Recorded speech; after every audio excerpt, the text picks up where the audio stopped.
आज का ये कार्यक्रम परम पूज्य बाबा साहब को श्रद्धा सुमन अर्पित करने के लिए आयोजित किया गया है। हम आपको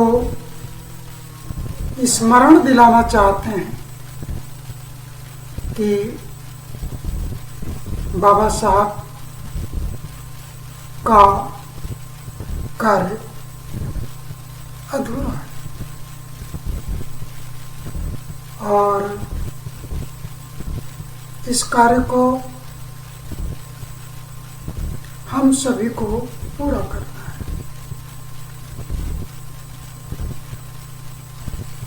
बाबा साहब संविधान के माध्यम से 3 बातों का उल्लेख कर गए जो उनका सपना था।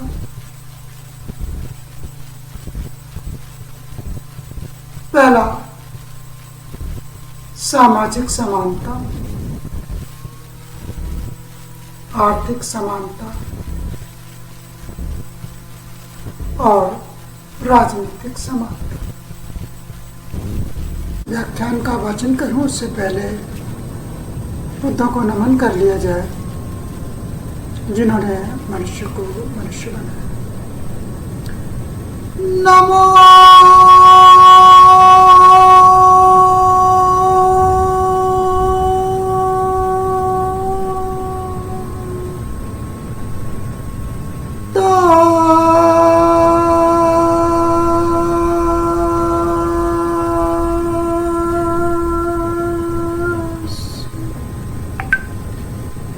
भगवतो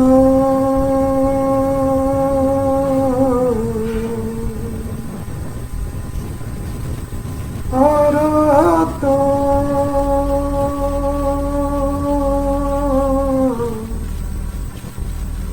सम्मा संबुद्धाः।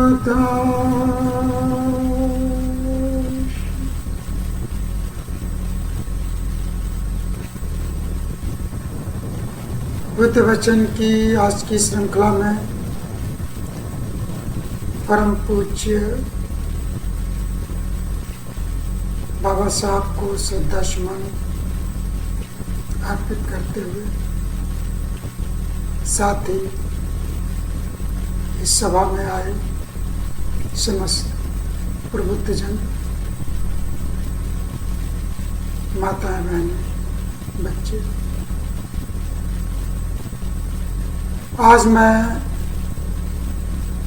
3 विषयों की चर्चा करूंगा। ये विषय हैं सामाजिक संगठन की नीति, सामाजिक संगठन की समरसता और राष्ट्रीय समस्या।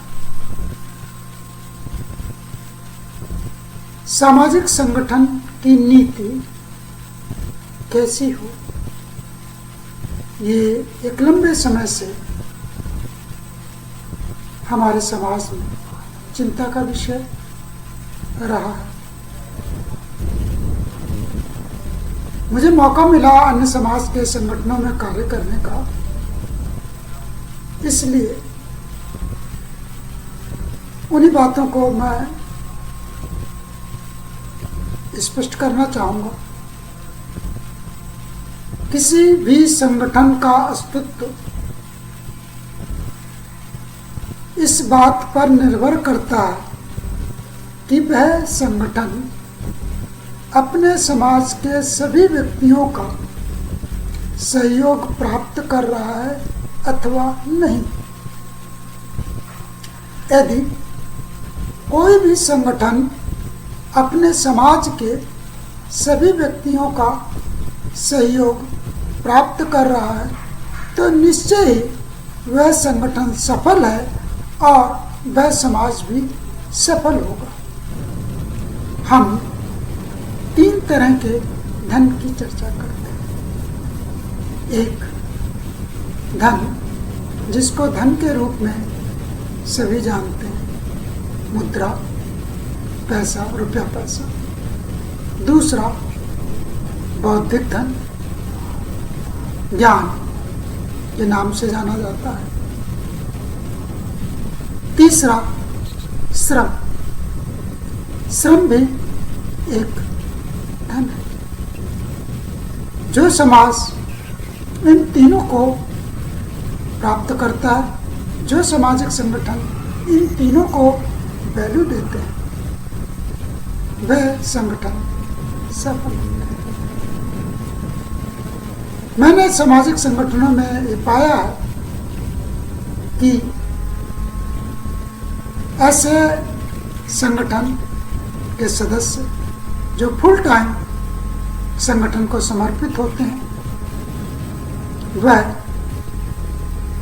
नीतियों के क्रियान्वयन और योजना को बनाने में महत्वपूर्ण भूमिका अदा करते हैं। फुल टाइम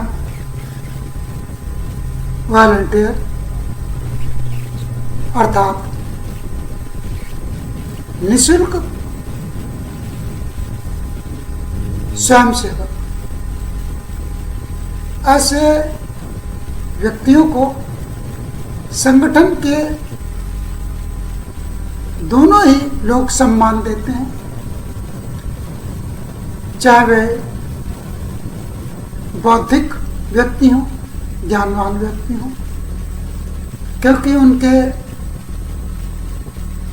आने जाने, उठने बैठने और अन्य सुविधाओं का स्वयं सेवक ही ख्याल रखते हैं।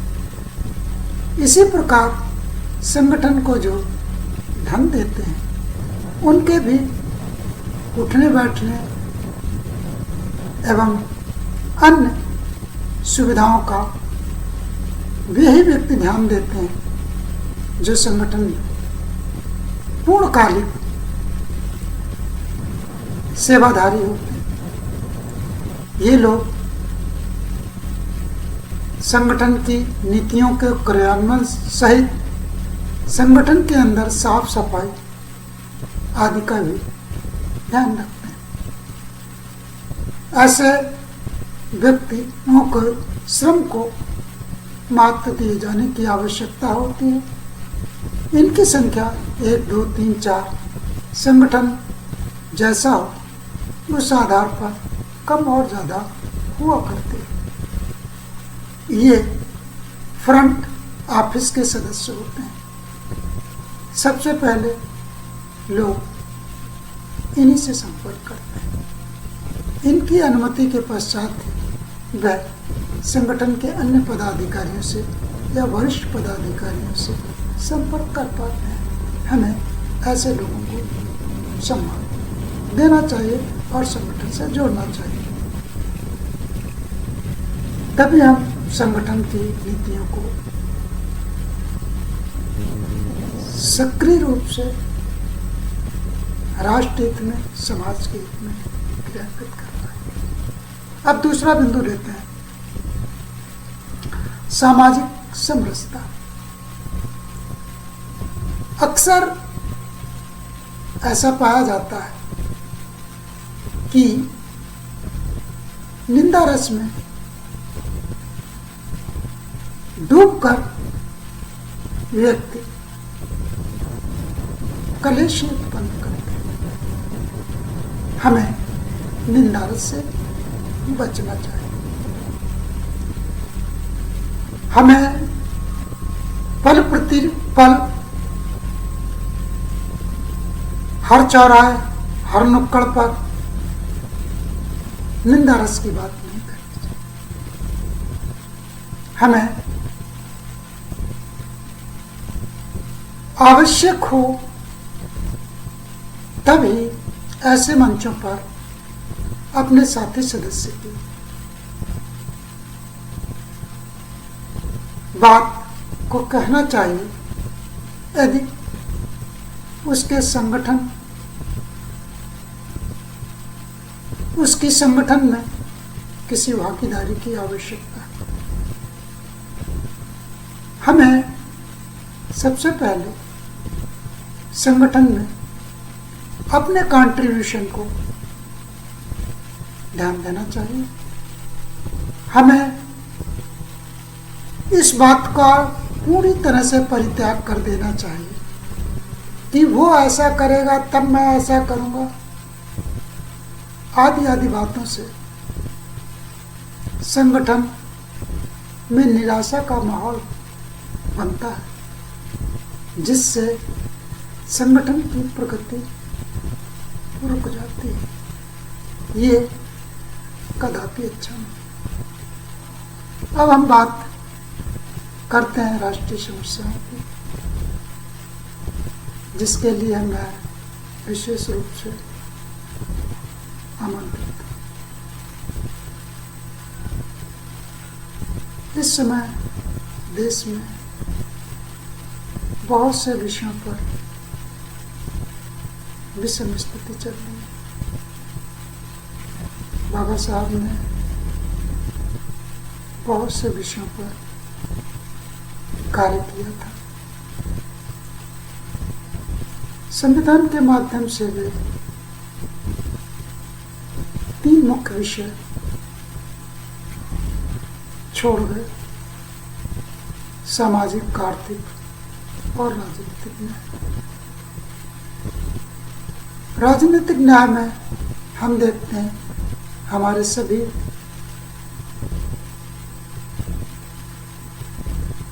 सदस्य राजनीति पर बहुत जोर दे रहे हैं, जबकि उसका लगभग संपूर्ण कार्य बाबा साहब कर गए। सबको एक वोट का अधिकार दे गए। अब उस अपने वोट के अधिकार को समझ लेना आवश्यक है। हम वोट किसको दें? हम वोट उसको दें जो हमारे लिए और हमारे समाज के लिए कार्य करे। ऐसे व्यक्ति को वोट ना दें जो हमारे और हमारे समाज के लिए कार्य ना करे। इसके लिए पहले संविधान को समझना होगा। संविधान में क्या चीज हमारे हित में है और क्या चीज हमारे हित में नहीं।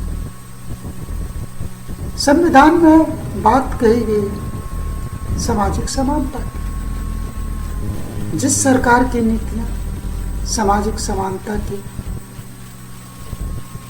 अनुसार नहीं है, ऐसे व्यक्तियों को हमें मत नहीं देना चाहिए। ऐसे सरकार जिनकी नीतियां समानता के आधार पर नहीं है, हमें ऐसे को मत नहीं देना चाहिए।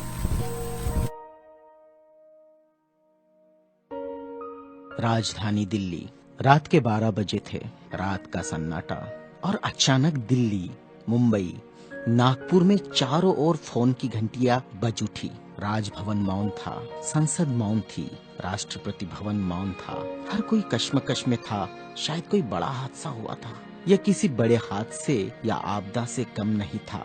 कोई अचानक हमें छोड़कर चला गया था, जिसके जाने से करोड़ों लोग दुख भरे आंसुओं से विलाप कर रहे थे। देखते ही देखते मुंबई की सारी सड़कें भीड़ से भर गई। पैर रखने की भी जगह नहीं बची थी मुंबई की सड़कों पर।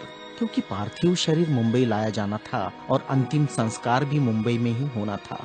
नागपुर, कानपुर, दिल्ली, चेन्नई, मद्रास, बेंगलोर, पुणे, नासिक और पूरे देश से मुंबई आने वाली रेलगाड़ियों और बसों में बैठने को जगह नहीं थी। सब जल्द से जल्द मुंबई पहुंचना चाहते थे और देखते ही देखते अरब सागर वाली मुंबई जनसागर से भर गई। कौन था यह शख्स जिसके अंतिम दर्शन की लालसा में जन सैलाब रोते बिलखते मुंबई की ओर बढ़ रहा था? देश में यह पहला प्रसंग था जब बड़े बुजुर्ग छोटे छोटे बच्चों जैसे छाती पीट पीट कर रो रहे थे। महिलाएं आक्रोश कर रही थी और कह रही थी, मेरे पिता चले गए, अब कौन है हमारा यहाँ। चंदन की चिता पर जब उसे रखा गया तो लाखों दिल रुदन से जल रहे थे।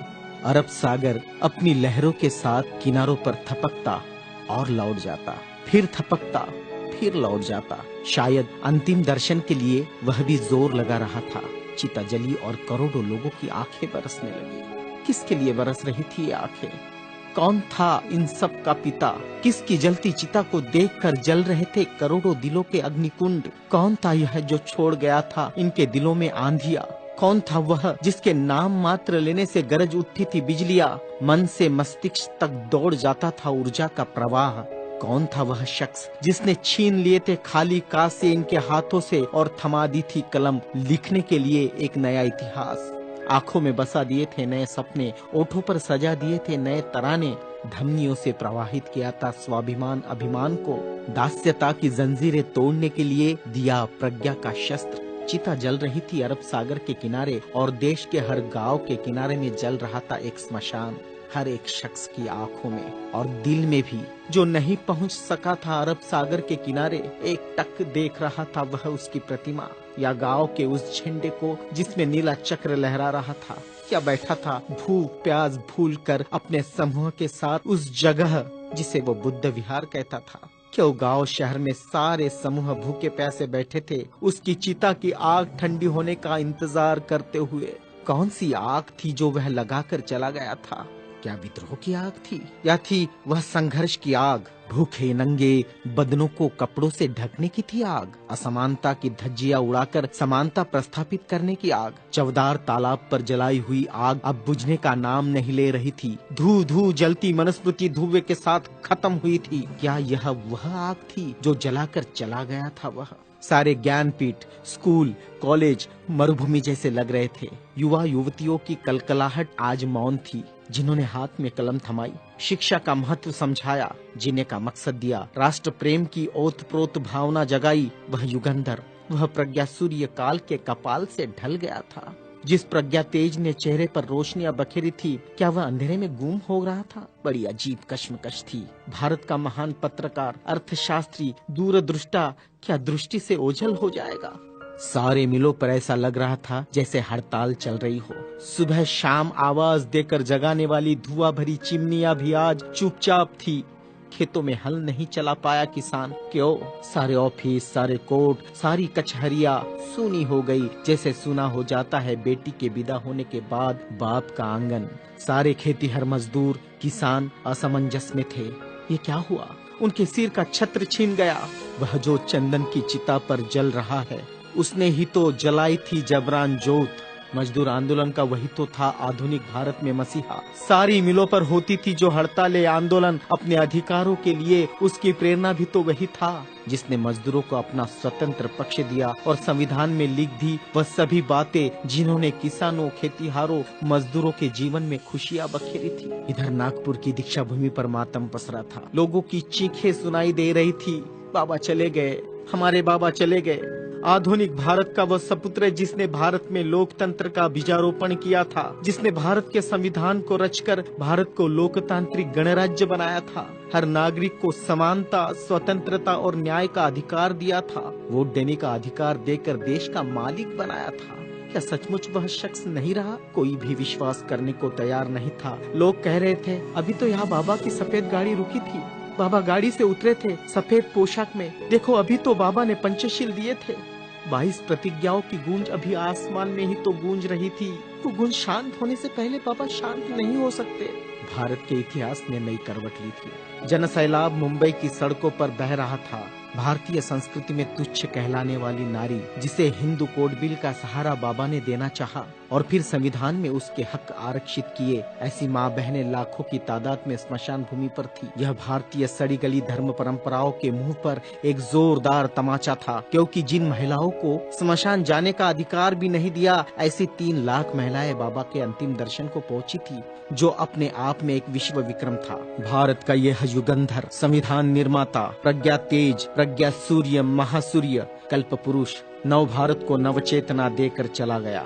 एक ऊर्जा स्रोत देकर, समानता, स्वतंत्रता, न्याय, बंधुता का पाठ पढ़ाकर, उस प्रज्ञा सूर्य की प्रज्ञा किरणों से रोशन होगा हमारा देश, हमारा समाज और हम। और पूरे विश्वास के साथ हम आगे बढ़ेंगे हाथों में हाथ लिए, मानवता के रास्ते पर, जहाँ कभी सूर्यास्त नहीं होगा, जहाँ कभी सूर्यास्त नहीं होगा, जहाँ कभी सूर्यास्त नहीं होगा।